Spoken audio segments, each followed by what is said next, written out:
Do we have Arlis? Do we have Nimue? We do. This would probably be about a half hour after we found out, so you've already had your conversation with Alicia at this point. But anyway, we'll give you a call. And your text from me.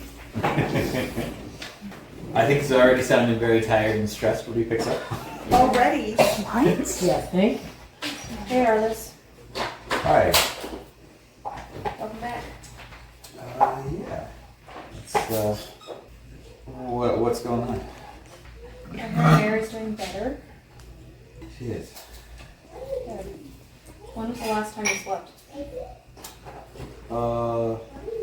What week is it? Do you have your med with you? As of 5 minutes ago, yes. Okay. Get some sleep. I will work. See you both soon. I hope so. That's it. Arlis, you are. Where are you sleeping? Standing, I mean. I think last we left him, he was on the basically in front of the Citadel doors, basically.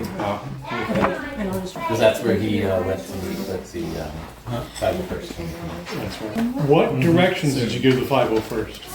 I gave them the Esther 9, and darn it, I looked it up and you said. and at this point, I think everybody is better off if the 501st is as much as possible out of sight. If this street in particular, if as far as anybody's concerned, it's an empty street. And how they go about that is entirely up to them. Now, mind you, you've got, right now, the majority of the 501st is at the North Airfield. Mm-hmm. Is it just Mearden and Rex that are here? Or No, it was Mearden, Rex, and at least, it was a full squad. Okay. I'm honestly good with just basically the squad camping out. I just want I don't want them all. I don't want all my eggs in one basket. Okay. The rest of them, I think, based on what I've heard, essentially, we're this Washington D.C. We're talking Capitol building. We're talking, we're talking Congress. We're talking basically like I would like camp out outside. Make sure nobody particularly notices you're there, and let me be more specific. Then you've got the White House, and you have the Capitol building. Yes. These two political locations are going to be very important tonight, and each of them have significance. Currently, in the Lincoln bedroom, yes, Meru is asleep. You guys can't sleep for both of you. You get a call from Tiberius, and Tiberius says, I've got additional information coming in. I'd like you to be privy to it. Okay.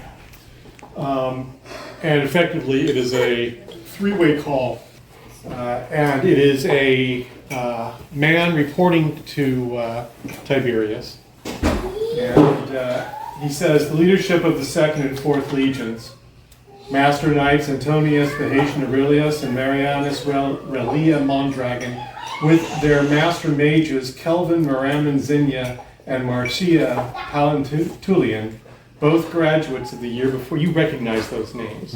They were seniors. They were effectively seniors when you were a junior. Have left their positions north of Tamron. And are heading with considerable force towards the city of Tamron. The path they've taken is the eastern path, which most easily leads first and foremost to the Fortress Palatine. And Fortress Palatine relative to Citadel is where I am. Because that was fairly easy travel distance. Yeah, if we went with a completely stupid rectangle, ocean, Mm-hmm. the inner sea. You've got the Timor River over here.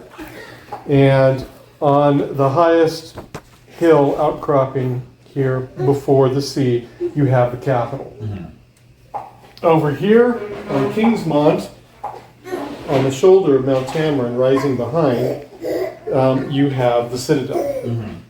Right here, more or less between the capital and the citadel, stands the Cathedral of Camden. Okay.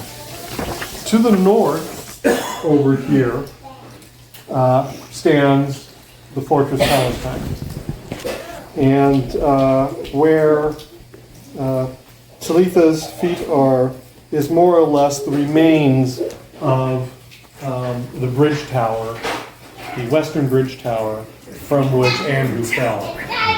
And what was being built to build the bridge across the Timor River. Especially right now. Until the dragon said hi. Until the dragons interfered. He basically like puts them on a pretty good path to go. Just about right. Yeah. And over here, right about over here, there's the city has, the city is largely in this area, and then it overflows onto the east side. Roughly what is attempting to mow under is the Christianus estate. Alas, We knew them all. Prepared for a toddler. make it quick and painless. I mean, essentially, my assumption would be that Fortress Palatine is great, and but it's not like a major seat of government. No, it is not a major seat of government It's a at great all. staging ground. It is. It has men, and it has guns. I just Lots that's so big so of far. guns. So I am imagining, and correct me if my assumption is wrong, that essentially the basic Capitol building and the Citadel are the places we are basically those are primary seats of power. Yeah. So I would like basically other than Lang, because Lang is being conspicuously left out of the group text. But other than Lang, whoever would basically go with Lang on basically like any sort of scouting / sniping stuff, I'd like a couple of them to keep an eye on Fortress Palatine. Basically, like orders are under no circumstances do you engage with anybody. Unless you are actively being shot at yourself, and even then, that's only if you can't run. Don't draw any attention to yourself. I just want to know what's going on. Like basically, are they grabbing the men and are they grabbing the guns? And then where are they going? And then beyond that, I basically want the rest to split up. Some of them I want basically defending the capital, and some of them I want defending the citadel. And those are, and again, I would like as much as they can be out of sight, as much as they can be blending in with the normal group, as much as they feel they can do that. If they can't do that, then don't. But also, like, under no circumstances they fire the first shot, unless Right. I specifically say, take a shot. Again, I'm going to ask numbers. Yeah. Do you want 1 or 2 on the Capitol, 1 or 2 on the Citadel? Do you want a squad? Yeah, how many Do you how many want to start squads talking a division? What? How many squads do I have to work with again? How many people in a squad? Well, it's how big is the 501st a brigade or a division? It's a division. Oh, So Or about division, over 1,000 people. Once you. like normal, going from my vague memory of U.S. forces, a division would have 3 or 5 companies, and each company would have. But that depends on the number. You over Yeah. 1,000 people, your people numbers are way different than what I would expect. from Yeah, US no, it's I have detailed them in other places, but it does boil down to effectively, let's go with 8-person squads at this point. So I think going with, you have the Capitol building versus you have the White House. The White House is a great symbolic target, but the really big juicy target is arguably the Capitol building. Also, it's a bigger target, which means you can surround it with more people, which means it requires more people to go back. So my thought is, I am You do sure- have the advantage in this case that the White House happens to sit on the shoulder of a mountain that's unassailable except from the singular approach to the front door. Yeah. A little bit more defensible than the current building. Your 1,000-man division is 1/10 the size of a U.S. Army division. Yeah, That's a 10,000, 15,000 people. So yes, those were different times. Yes, that means I have nothing which to. He doesn't have that many people under him. Yeah. I think at that point, a lot of it is going to be because if it comes to a firefight, the nature of the firefight would be different because of both of them are totally different settings. Again, you have you've got the shoulder of the mountain, you've got basically like a street, you've got, it's a very different setup Run through the middle. than I imagine the Capitol building, which is probably wide Don't run open through the concourses, middle, just basically, the like outside. as many people as possible are designed to. So I would imagine that basically anybody with large scale weapons is probably worse than useless here. That's probably more of a detriment than anything else. Whereas basically anybody that is that can work in closer quarters, anybody that can work with more of a kill box, is going to be really helpful here. Whereas like range and just high levels of distraction are probably going to be most helpful around the Capitol building. So my thought is, so basically I would imagine that probably works out like 60-40, 70-30. They have three like cherubim. that. Where would you like them? What was that? Sorry. They have three cherubim. Where would you like them? At least two of them would probably, if we can get We're one. gonna be casual about the cherubim, but nevertheless. At least two of them I want at the Capitol building. If there is a way, and it's a cherub, so probably not, but if there is a way to have one in any way be somewhat unobtrusive, or at least in the background. I don't want it being like, you come down the street, you're looking towards the Citadel, and there's just this massive high. With a sign hanging off of it saying, not a military vehicle. Yeah, so I don't want it in the middle of the street or anything like that. But there's probably not a way to have it be noticeable. But ideally, is there basically a way to have it? Is it basically like is the Citadel basically like large street leading up to it, or is it off to the side, or how is it? The street runs around the foot and ends up climbing the mountain, coming around across the neck to Kingsmont, and that's so. There's basically, and the Citadel's at like. Yeah, in principle, you've got your heavy flitter, or heavy flitters, can work to, when a cherubim pretty much shuts down, goes small. Yeah. Can pick one up and transport it to a specific locale. The dropping one on the neck or on the mountain across from the gate is pretty simple. I think that's probably where I want it to be, and it's not going to be in a high I'm scary mode, but I'd like it to be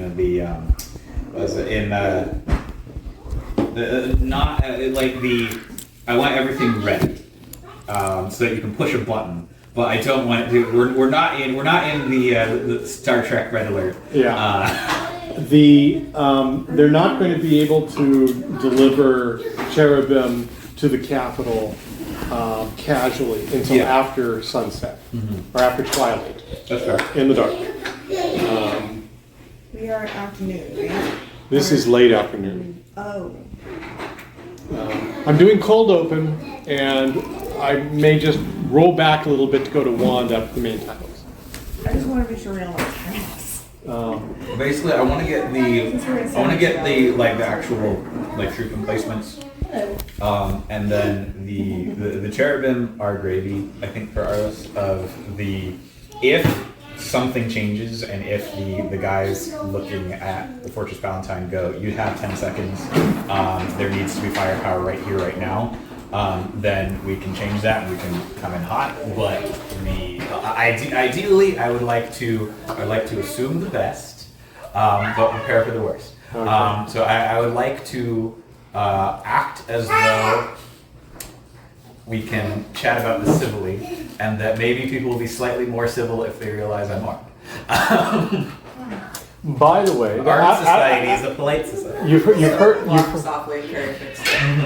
Okay. Well, It's worked for me before. they're estimating that they're going to have, between the forces that they're bringing from the 2 legions and the forces at Fort Palatine, they're estimating between 700 and 800 men will be available to them once they combine forces. They will have 2 master mages, 2 master valiant knights, at least. And Arlis is, again, unless one of the reasons I want people at Fortress Valentine is I also do want them looking where talents are going. Yep. I am assuming that because this is most likely in response to the video Christiana sent out, I am assuming that the bulk of the talents will be coming from. Once that report is done and Tiberius says, okay, thank you, keep watch, and he closes off the call, he says, do you want to reach out to any of them and maybe try to talk them off the wall, off the ledge? Do you think they would listen? I know of everybody in the group. Have I ever interacted with anybody in this group before? What do I know of them? Okay, Kelvin and Marciana. Marciana was a member of a trio of the talent went to rich people in this among these 3 girls. They sort of respected Arlis because of his background. That was years ago. When they were on their own little clique. Since that time, she's been sent to war, and she's been functioning as a mage of the 4th Legion. Kelvin, Moran, and Xenia is from the Moramans, and Zhenya, yes.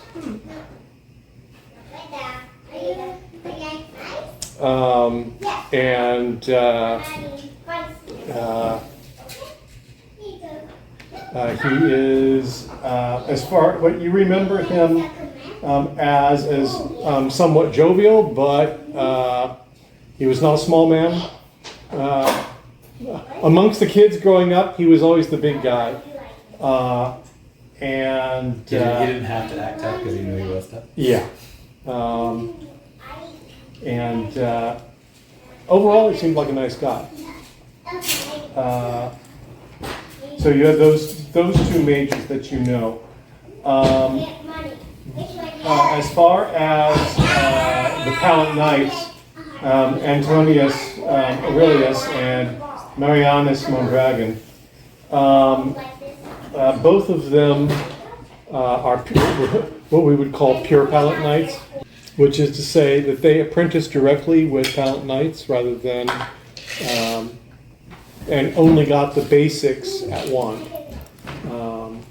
And you don't know whether or not either of them got the basics in Magecraft or the Hospitalar, the healing art.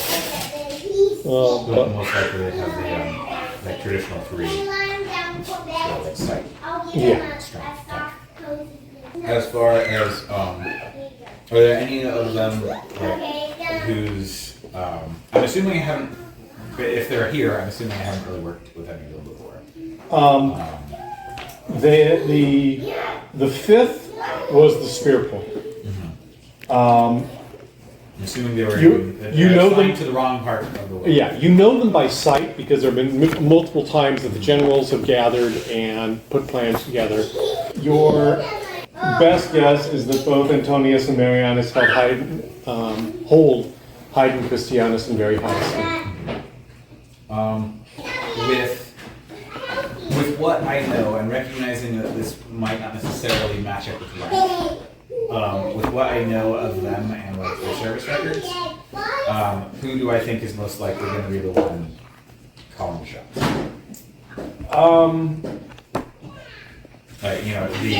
Who would be operationally in charge, as opposed to who is just has the most seniority? If you had to make a guess, it would be Antonius.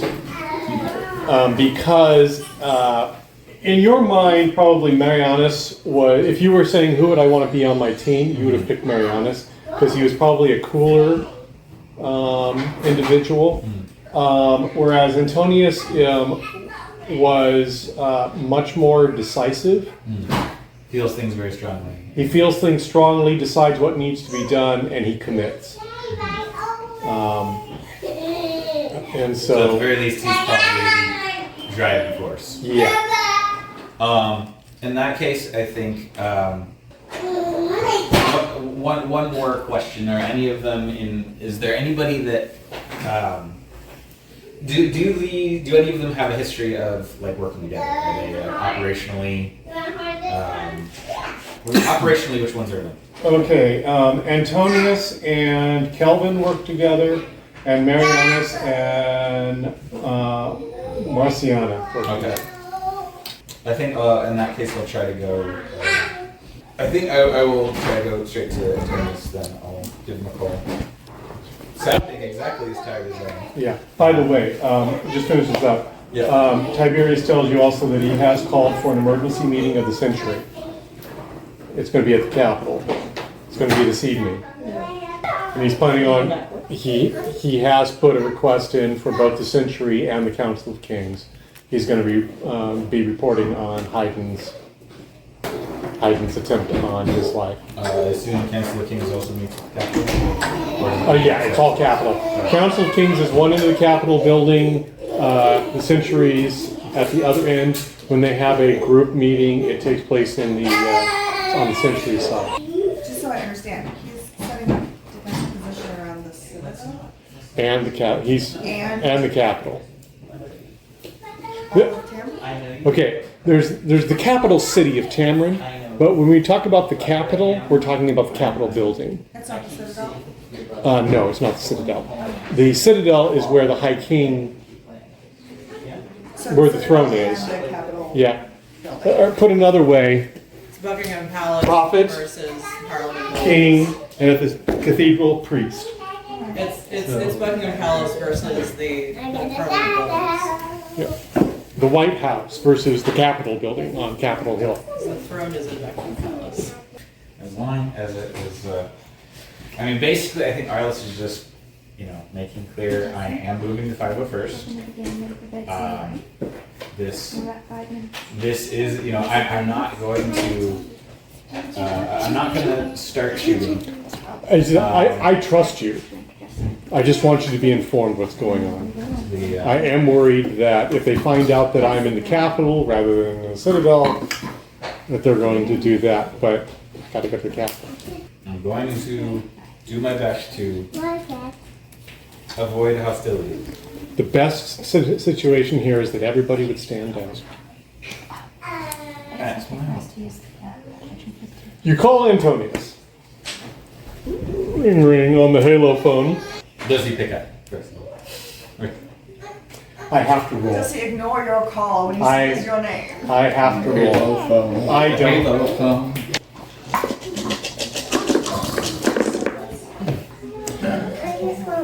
18.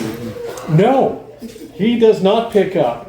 In fact, if there's a way not to pick up that includes a single finger of the hand, it does so. He lets it ring twice and then goes to voicemail. Yes. He just declines it. Is that swipe left? You can tell that he has just sent you a voicemail. Basically, within a second or two of the, please leave a message.